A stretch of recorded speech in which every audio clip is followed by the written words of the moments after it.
Pecado separa você, a falta de interatividade separa você, e ofensas também separa você da presença de Deus. É chegado o momento de nós buscarmos santidade. Queridos, eu quero falar sobre um assunto nesta noite, que na verdade já não temos ouvido muito falar nas igrejas, que é sobre santidade.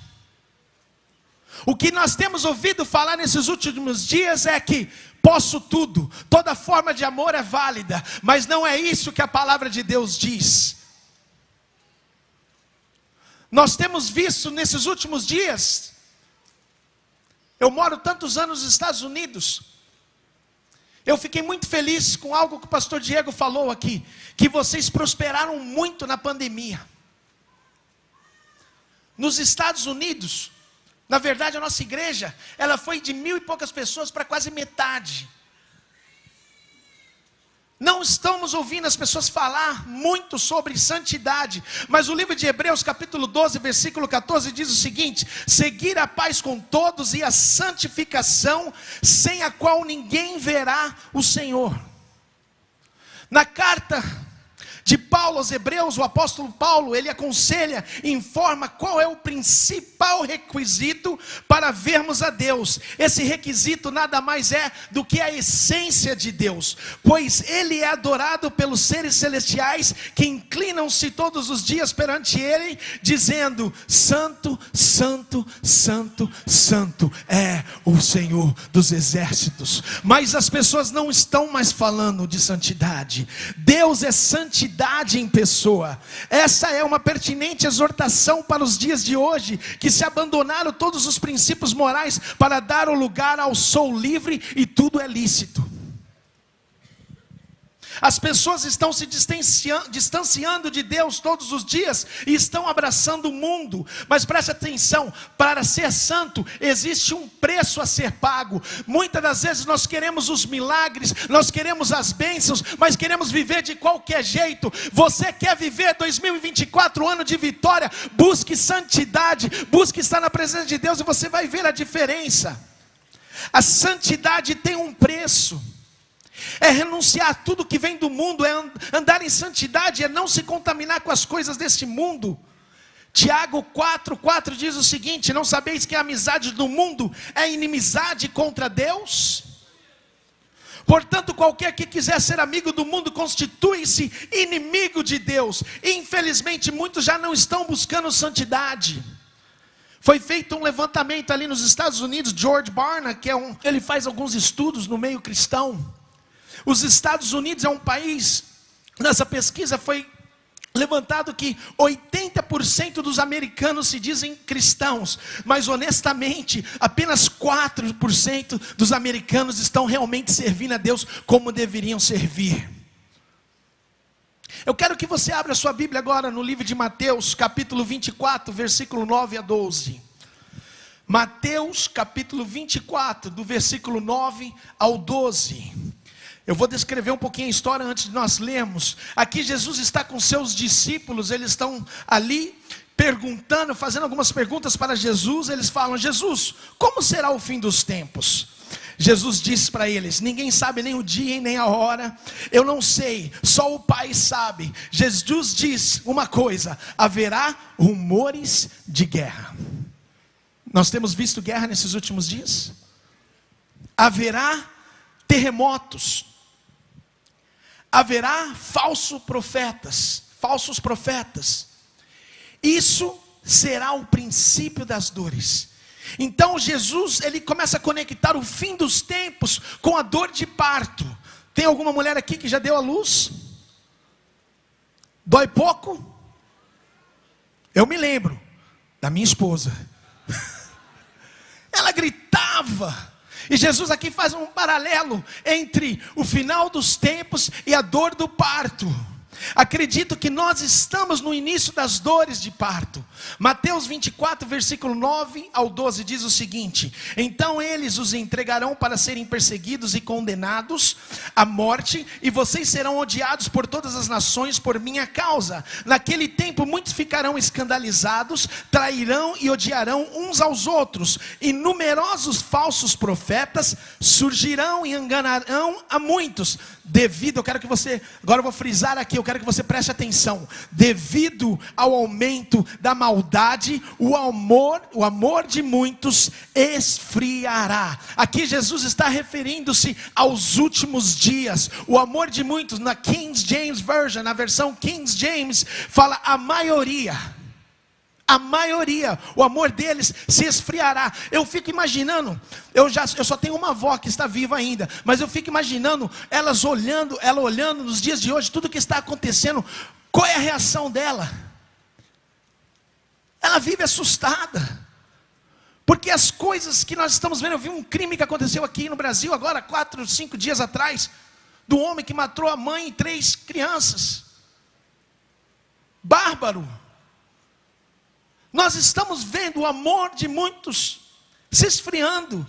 Jesus está falando aqui para os discípulos, de quem que ele está falando? Ele está falando daqueles que estão no mundo? Não, ele está falando da igreja. O amor de muitos se esfriará. Quem é bom de matemática aqui? Alguém é bom de matemática? Se eu falar para vocês que alguns de vocês aqui gostam de chocolate, qual seria essa porcentagem?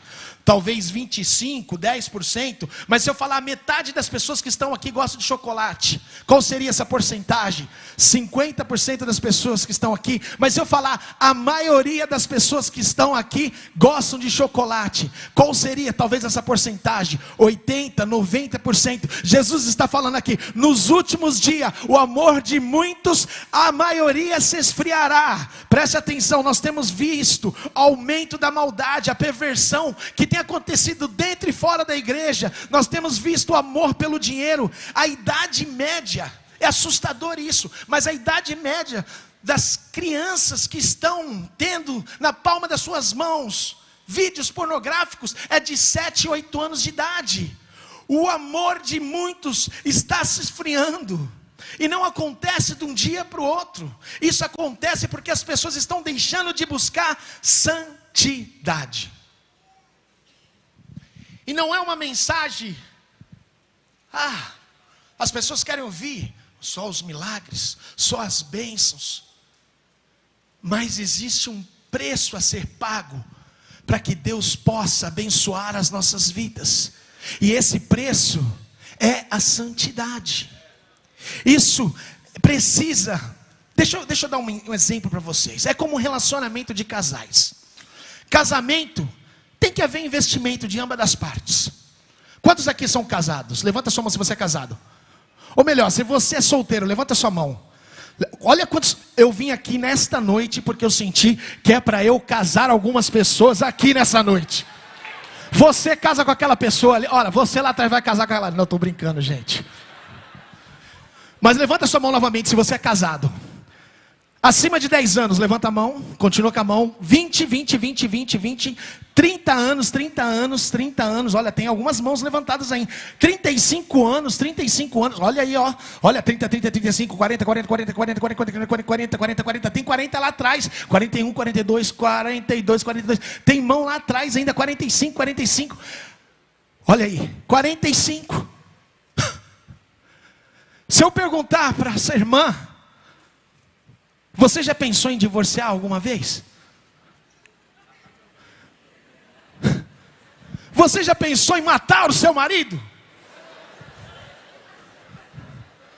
Tem que haver investimento, é relacionamento. Quanto mais passa o tempo, se nós não investirmos, o amor é uma escolha, a paixão ela é passageira. Eu escolho todos os dias olhar para minha esposa e falar, quando eu te conheci não era assim, mas hoje você está melhor. Ela olha para mim e fala, nossa, quando eu te conheci você era fininho, mas você hoje está um gordinho bonitinho. Entendeu? É um relacionamento, nós decidimos amar, investir tempo. No começo eu ligava para minha esposa e falava, meu amor, o que você está fazendo? Ela falava nada, estou ouvindo você no telefone. Aí vai passando o tempo, não, agora eu não posso falar, depois a gente se fala. Não é assim? Nesses últimos dias, Deus tem me chamado a atenção para viver uma vida de santidade. Eu não quero fazer parte da maioria que Jesus está falando aqui. A grande maioria, o amor dessas pessoas vão se esfriar por mim. A maioria, ele está falando da igreja, não daqueles que estão no mundo. Aquele que busca santidade, que ama a Deus de toda razão, de todo coração, ele busca todos os dias estar na presença de Deus. E eu quero falar para você 3 razões por que o nosso amor se esfria. Qual é essa primeira razão?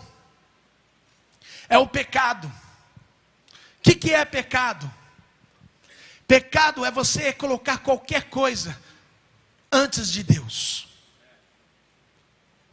Tem pessoas hoje em dia que amam mais o seu ministério do que Deus. Estão fazendo muito para Deus, mas estão longe de Deus.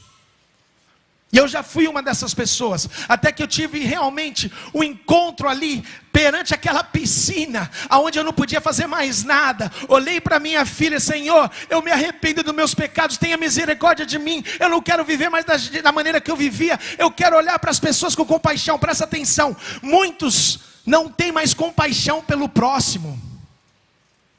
Jesus, a maioria dos milagres era por causa da compaixão de Jesus. As pessoas não têm compaixão. A pessoa está precisando de algo, você fala: não vou nem passar ali, porque eu sei que ele vai pedir algo. Nós estamos vivendo nesses dias, aonde o pecado tem nos separado de Deus. Hebreus 12:1 diz: portanto também nós, uma vez que estamos rodeados por tão grande nuvem de testemunhas, livremo-nos de tudo que nos atrapalha e do pecado que nos envolve, e corramos com perseverança a corrida que nos é proposta. Pecado é amar as outras coisas mais do que amar a Deus. Eu não sei como funciona aqui no Brasil, porque eu já estou muitos anos fora, mas imagina se eu ligasse para minha esposa hoje, eu falasse: meu amor, eu fui lá na Lírio Church, e tem muita mulher bonita, viu? E eu resolvi, meu amor, que eu vou trazer umas 2 ou 3 para casa, e você vai ser sempre a primeira esposa, tá? Deixa eu te falar, lá no Texas, todo mundo anda armado. Todo mundo anda armado.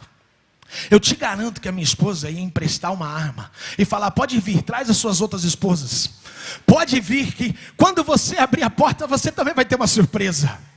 Ela ia me matar. Por quê? Porque a minha esposa, ela tem ciúmes de mim. Eu sou dela e ela é minha. E muitas das vezes nós queremos nos dividir com outras coisas, quando Deus está falando: venha, seja santo, venha mais próximo de mim. Eu quero que você venha gastar um tempo comigo. Mas você está separando as coisas, está gastando tempo com o pecado. E talvez é um pecadinho que você fala: isso daqui não vai atrapalhar em nada.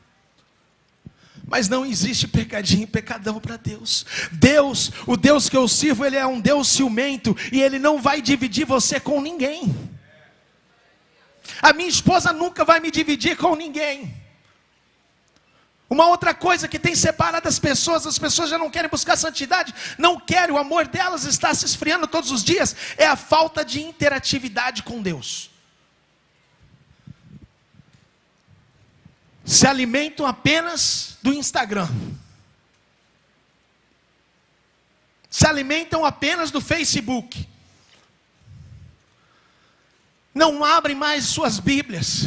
A palavra do Senhor diz, Oséias 4:6, que as pessoas perecem por falta de conhecimento. O que? Não gastam mais tempo na presença de Deus, não vão mais para o quarto secreto buscar em oração ao Pai. Falta de interatividade, não gasta tempo na presença de Deus. Investir tempo a sós com Deus é fundamental para que você tenha uma vida abençoada, uma vida santa, de santidade. Quando você conhece ao Pai, quando você ama o Pai, você automaticamente começa a fugir das coisas que não agradam a Deus, e assim você consegue alcançar a santidade, aquela santidade que nós podemos como seres humanos, porque nunca seremos 100% santo, mas você consegue tentar. E aí Jesus vai abrindo os seus olhos: ó, não vai por aí não, porque aqui você vai errar. Não vai por ali não. Investir tempo com Deus é fundamental. Eu me lembro de uma história. Um pastor, um dos meus mentores, ele contou essa história. Ele disse que ele era jovem ainda, com 19 anos, ele não era nem casado. Ele estava trabalhando numa igreja ali em Louisiana. E chegou um casal, parou uma Mercedes na frente da igreja. Obrigado, querida. E o casal entrou na igreja, falou com a secretária: eu quero falar com o pastor sênior, porque nós estamos precisando de aconselhamento. E aí esse pastor, ele era o único que estava ali na hora, o pastor sênior não estava presente. A secretária falou: ó, quem nós temos hoje aqui é o pastor de jovens, pode ser? Aí ela falou: se não tem outro, eu vou sentar com o pastor de jovem então, que ele é novinho, não sei se ele tem experiência, mas ele vai pelo menos nos ouvir. Eles sentaram ali, e aí esse meu amigo, esse meu mentor, ele disse que começou a ouvir os dois, ambas das partes falando. A esposa falava mal do esposo, o esposo falava mal da esposa. Aí a esposa falou: eu não aguento mais, meu esposo ele só trabalha, ele só faz isso, só faz aquilo. Aí ela falou. Aí de repente o esposo calado o tempo todo olhou para ele. O pastor falou: você gostaria de estar casado com isso? Faz 15 minutos que ela está falando. Ela olhou: sabe por que eu estou falando? Porque eu quero ter mais tempo com você. Você olha para mim e fala: eu tenho trabalhado para te dar carro, eu tenho trabalhado para te dar o melhor carro, a melhor casa, a melhor escola para os nossos filhos. Ela olha de volta e fala assim: sabe o que é?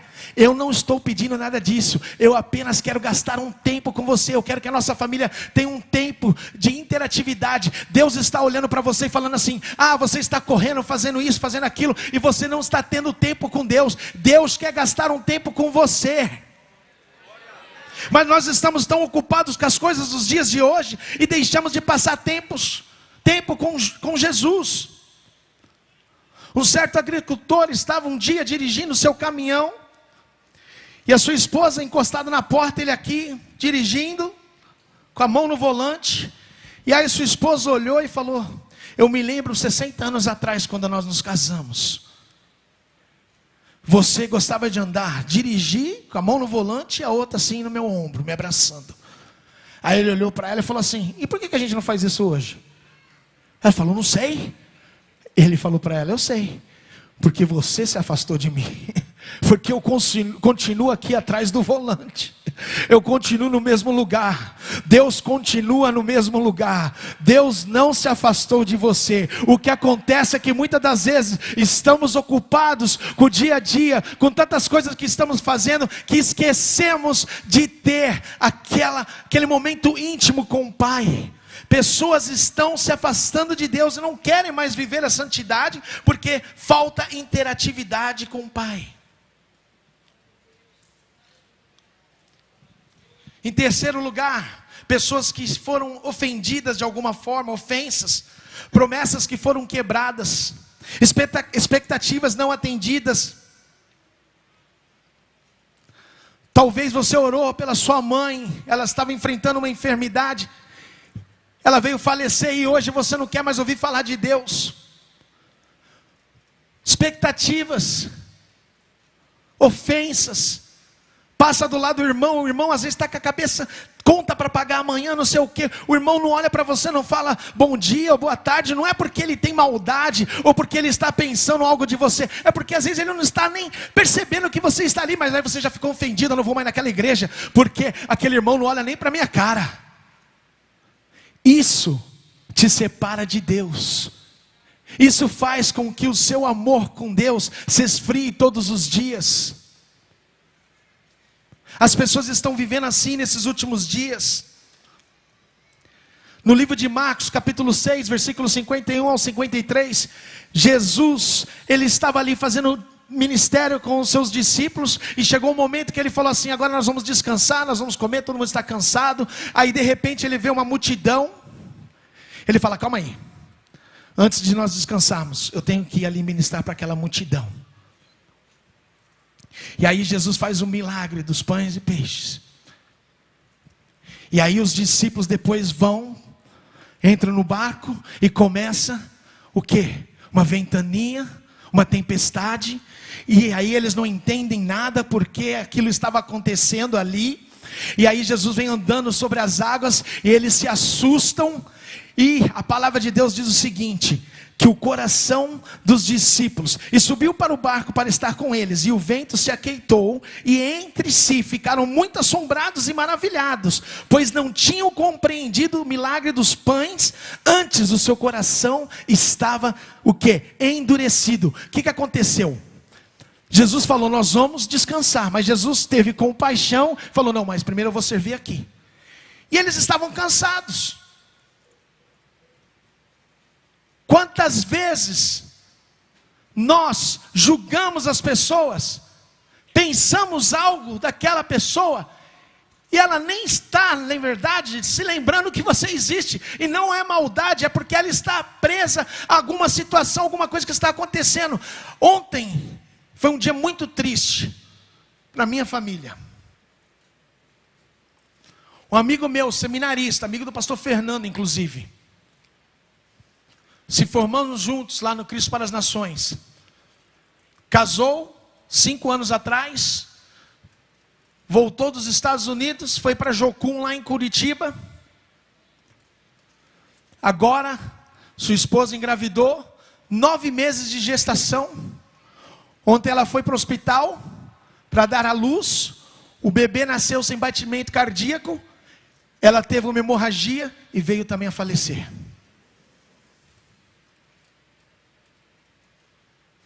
Eu liguei para o meu amigo ontem à noite. Eu chorei o dia todo. Porque você imagina, eu fiquei imaginando, ele planejando o futuro dele com a esposa dele. 9 meses de gestação, fazendo um enxoval do bebê. 3 dias atrás, postagem, ele beijando a barriga da esposa. E agora ele não tem mais nem a filhinha que iria nascer e nem a esposa. Ele olhou para mim. Eu vou mostrar isso daqui. Marcelo me deu uma resposta ontem. Eu falei: só Deus pode fazer isso no momento desse, no momento de angústia, no momento de tempestade, no momento de tristeza. O Marcelo parou e falou assim: Wanderson. Van, meu irmão, obrigado, mano, pelas palavras. É difícil, né, entender certas coisas da vida, mas o Senhor é soberano. Ele é quem dá, Ele é quem tira, né? Louvado seja o nome do Senhor. E eu vou continuar crendo, esperando nele, que a rocha eterna é Jesus, né, mano? E a nossa Radassa, a minha Pri, estão com ele na glória, estão com ele no paraíso, mano. Mas obrigado, mano, obrigado mesmo pela... Essa situação não parou o meu brother Marcelo de adorar a Deus e saber que Deus continua no controle de todas as coisas. Não parou de ele dizer: Deus deu, Deus tomou, a glória ainda continua sendo dele. Nós estamos ofendidos por certas coisinhas que nos separa da glória de Deus, da presença de Deus. Não queremos buscar mais santidade. Preste atenção: pecado separa você, a falta de interatividade separa você, e ofensas também separa você da presença de Deus. É chegado o momento de nós buscarmos santidade. O verdadeiro teste de amor é quando você é confrontado por alguém porque está fazendo algo errado, mas segue amando aquela pessoa. A falta de perdão fará com que o seu amor por Deus se esfrie, gente.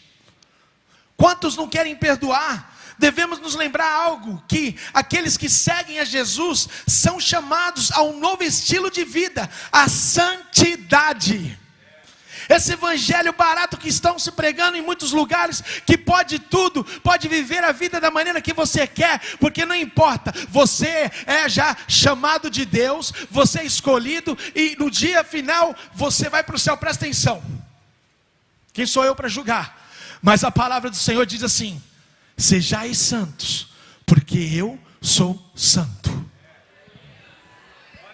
Através da santidade voltamos a ser a imagem e semelhança de Deus. Deus não nos chamou para viver uma vida de imundícia.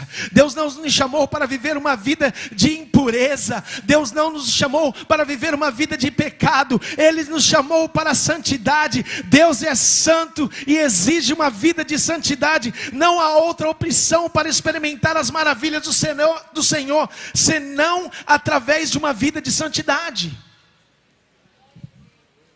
Quando o apóstolo Paulo escreve aos Colossenses no capítulo 3, nós encontramos algo muito importante, princípios que nos ajudam a viver uma vida de santidade. Primeira coisa é essa: Jesus precisa ser o alvo da sua igreja, da sua vida. Alvo é o quê? Alguma coisa que prende a nossa atenção. Alvo prende a nossa atenção. Será que a sua atenção ultimamente está completamente em Jesus? Será que de verdade, quando você olha para Jesus, não tem vontade de olhar para as coisas que estão acontecendo ao seu redor? O alvo da sua vida tem sido o quê? As coisas do céu ou as coisas terrenas? Jesus precisa ser o alvo da sua vida. Quando o nosso olhar se prende a Jesus, é porque o desejo ardente do nosso coração é ser santo como Ele é santo. Deus exige de cada um de nós santidade. Precisamos voltar à essência da santidade. A segunda coisa é isso: sepulte as atitudes da sua velha natureza. Colossenses 3, depois você pode ler Colossenses 3, versículos 5 a 9. Nós temos que sepultar as atitudes da nossa velha natureza. As suas atitudes revelam uma vida que está comprometida com Deus ou não? São perguntas que nós temos que fazer todos os dias. A verdade é que se você não está comprometido com Jesus, você está comprometido com quem? Com o mal.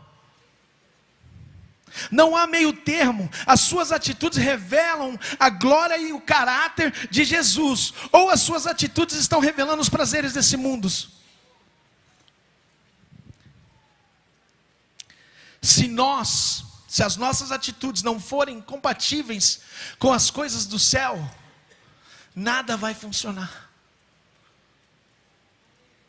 Como você vai ter fé se as suas atitudes não são compatíveis com as coisas que vêm do céu?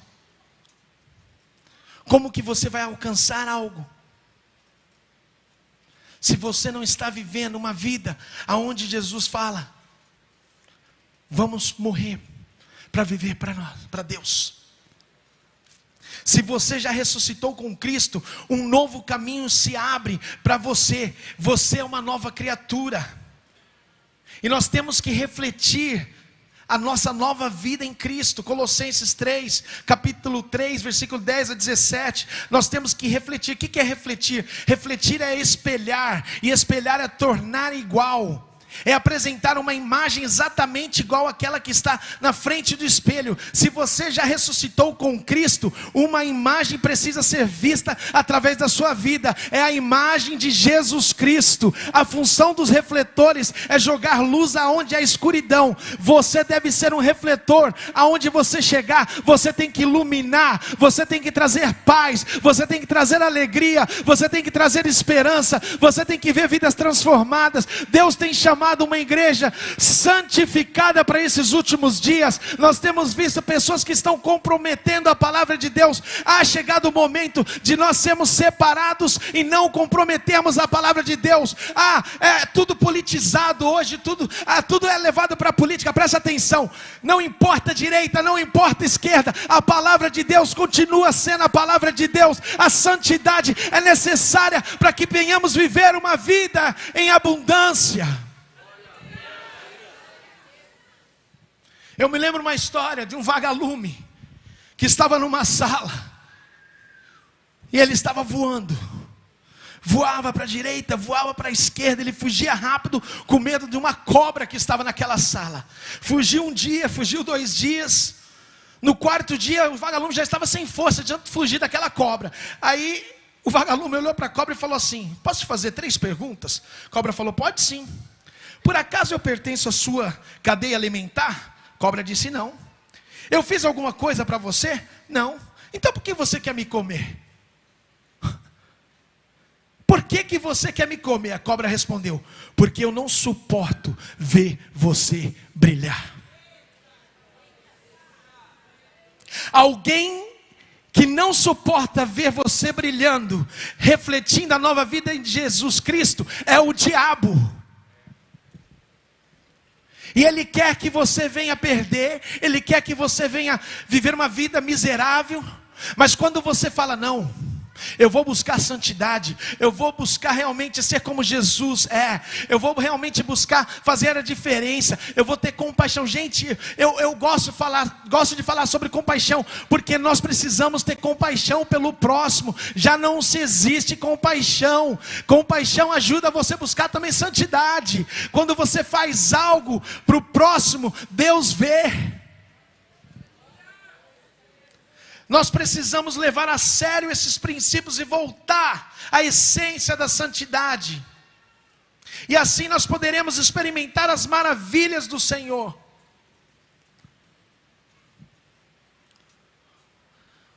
Nos Estados Unidos nós estamos vivendo um tempo difícil, com agendas que têm sido apresentadas dentro das escolas, contra os nossos filhos. Se uma criança de 2 anos, um menino, toca numa boneca, vamos dar hormônios, porque aí tem alguma coisa diferente. É o mundo que nós estamos vivendo, e nós temos que tomar um cuidado agora, porque tudo é. Gente, não importa, eu não vou comprometer a palavra de Deus. O que a Bíblia diz, é o que a Bíblia diz. Nós temos que ser voz nesses últimos dias. Nós temos que cobrir as nossas crianças em oração. Nós temos que andar em santidade, a ponto de o tempo todo você estar clamando a Deus. Eu oro pelos meus filhos todos os dias. Eu falo: Senhor, eu repreendo todo o ataque com armas. Lá nos Estados Unidos tem muito esse negócio de ataque com armas. Eu repreendo todo o ataque com armas contra a vida dos meus filhos. Eu repreendo toda a ideologia de gênero. Eu repreendo qualquer seta que se levantar contra os nossos filhos, cairá por terra. Isaías 54 diz assim: toda ferramenta preparada contra nós não prosperará. Todos os dias. Mas eu só posso fazer isso quando eu estou buscando todos os dias ser santo como meu Pai é santo. Porque se eu busco santidade, o Senhor vai responder as minhas orações e vai guardar a minha família. Nós não podemos mais, depois da pandemia. Quantos, graças a Deus, Deus está fazendo grandes coisas aqui no Brasil. Algumas igrejas que nós temos visitado, nós temos visto a glória de Deus sendo manifesta aqui. Mas quantos lá nos Estados Unidos que não voltaram mais para a igreja depois da pandemia e querem sentar no sofá, comer pipoca, tomar um chazinho e falar: eu faço parte daquela igreja ali. Nós precisamos estarmos juntos uns dos outros, o corpo de Cristo. Nós precisamos viver uma vida diferente, aonde o mundo vai olhar, as pessoas vão olhar e falar: calma aí, aquele ali não se mistura com isso, com aquilo, aquele ali tem algo diferente. E as pessoas vão chegar para você e falar: o que é que você tem, que você carrega? Eu carrego Jesus Cristo, eu carrego o amor de Deus. Eu busco viver uma vida longe do pecado, longe da fornicação, longe da mentira, longe do engano. Quando nós pregamos aquela mensagem de prosperidade, o povo da glória, o povo da aleluia, quando nós falamos sobre as bênçãos que vai ser derramada, mas quando falamos de santidade, muitas das vezes as pessoas: mas eu vou dizer algo para vocês: o amor de muitos tem se esfriado. Nós vimos o que está acontecendo em Israel, nós vimos o que está acontecendo, desastres naturais, que antigamente nós não ouvíamos, desastres como os dias de hoje. Sabe por quê? Porque a volta de Cristo está perto. E eu não quero fazer parte dessa estatística que diz que o amor da grande maioria vai se esfriar. Eu quero fazer parte da estatística daqueles poucos que estão realmente buscando viver uma vida longe do pecado. Eu quero fazer parte daquela estatística que fala: onde está aquele povo barulhento que já não se vê em nenhum lugar, porque eles foram levados ao céu, porque o Deus que nós servimos hoje, Ele está falando: se coloque de pé, levante a sua voz, seja santo e faça a diferença onde você entrar. Hoje Deus está falando: quantos aqui querem viver uma vida de santidade? Querem fazer a diferença na sua comunidade, no seu trabalho, no seu bairro, na sua família? Como que você vai fazer a diferença? Vivendo uma vida de santidade.